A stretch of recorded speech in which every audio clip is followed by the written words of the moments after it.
Bird Game 3 might be the first example of something that I think is going to be extremely common in the next few years. AI-generated demand for products that don't actually exist. The developers paying attention to this are going to be the ones that build the next great indie game like Stardew Valley, a SaaS tool that makes $1 million a month, or even a $1 billion startup. Let me explain. If you somehow missed this, here's the quick version.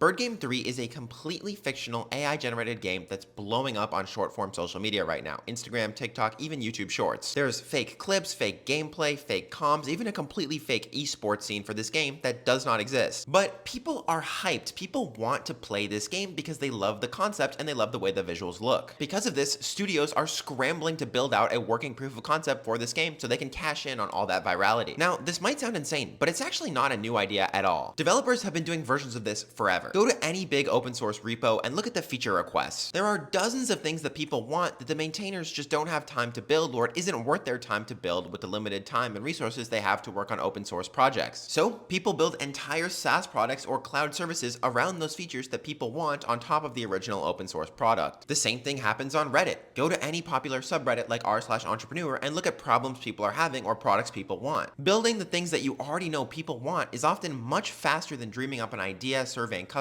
and struggling to find product market fit. There are tons of real world examples of this. Figma solved people complaints about Adobe. Linear solved engineers' frustrations with Jira. Notion solved a million I wish there was X plus Y tool requests. This strategy works really well because you can skip a large portion of that does anybody actually care about this phase. Now, Bird Game 3 is this same pattern, but completely taken to the next level. AI tools like Sora plus 11 Labs can generate complete trailers, gameplay footage, real interactions between players, patch notes, and community memes that don't exist. But people are reacting and acting as if this does exist. In fact, there's a reason why it's called Bird Game 3, because people are willing to pretend that there's Bird Game 1 and 2 when there isn't. And this is real demand. Virality is the new distribution. Look at A16Z backed startup Cluely. They literally raised $15 million and all they do is make an AI note taker now. So here's the bigger point. AI generated media is becoming the next best market research tool. People react to concepts, vibes, and possibilities of stuff that might not be able to exist for another 10 to 20 years that are completely generated by AI. And you can use that. If you want to build a personal project, a startup, or put something on your resume, it's a perfect place to start looking. Now, I can already hear the comments saying that this is unethical and we're taking jobs away from designers and that AI should not be involved in creative work. And I completely get where this reaction comes from, but I actually want to challenge it a bit in this particular case. I think tools like Sora are actually democratizing creativity, not destroying it. For decades, if you wanted to bring an idea like this to life, you would either need a billion-dollar company or game studio or a team of professional designers and animators to help you build a trailer like this. Everyone else, like myself 10, 15 years ago, was stuck saying, oh, wouldn't it be cool if we had X, or playing Imaginary in the playground. But today, a 14 or 15-year-old kid sitting in Discord with his buddies dreaming about new game ideas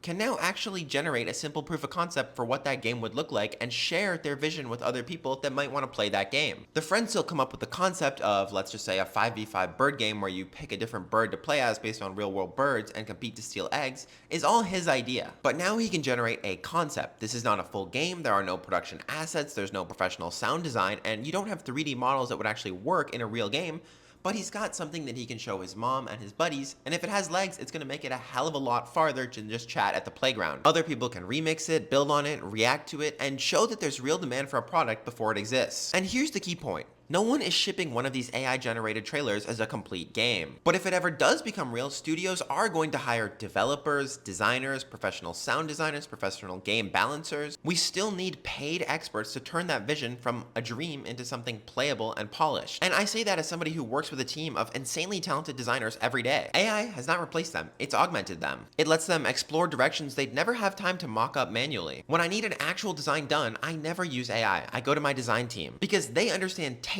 usability, interactability, and what people actually like. AI is not going to replace this. So in my opinion, it's actually lowering the barrier to entry. It's giving more people access to create that never had it before. But when push comes to shove and you want to actually build something, you're still going to hire the best designers in the world to make real assets that everybody can use. Moving on to how you can actually use this. You should be watching AI generated content like a product manager. When you see a clip go viral, check the comments. Are people looking for something similar? Are they asking if this is a real product? Or are they saying, I would play this if it really existed? Another huge thing to look for is people tagging their friends or the number of sends on a video. And obviously, if you see 10 different videos about the same thing that doesn't exist, well, that's a pretty clear sign in my mind. You should also look for patterns. Are people wanting to play cozy games with their friends or more hardcore survival games that are completely fake. And yes, this can go outside of games. There could be products, SaaS tools, anything like that. Now next, build in public and test small MVPs. You have to cash in while the thing is already blowing up and going viral. Make a small demo, start a waitlist, and get people onto your own social media so you can own that audience going forward. The viral moment might only last a few weeks, but if you can cash in on building a lasting audience in that time frame, when you actually release the game in 6 months to a year, hopefully a lot of those people will still come and play. Bird Game 3 might fizzle out, or maybe somebody will ship it and it'll become the next Stardew Valley. Who knows? But the bigger idea to me is that AI generated media is generating real demand for things that don't exist yet. The developers who pay attention to this earlier are going to be the ones building breakout products for years to come.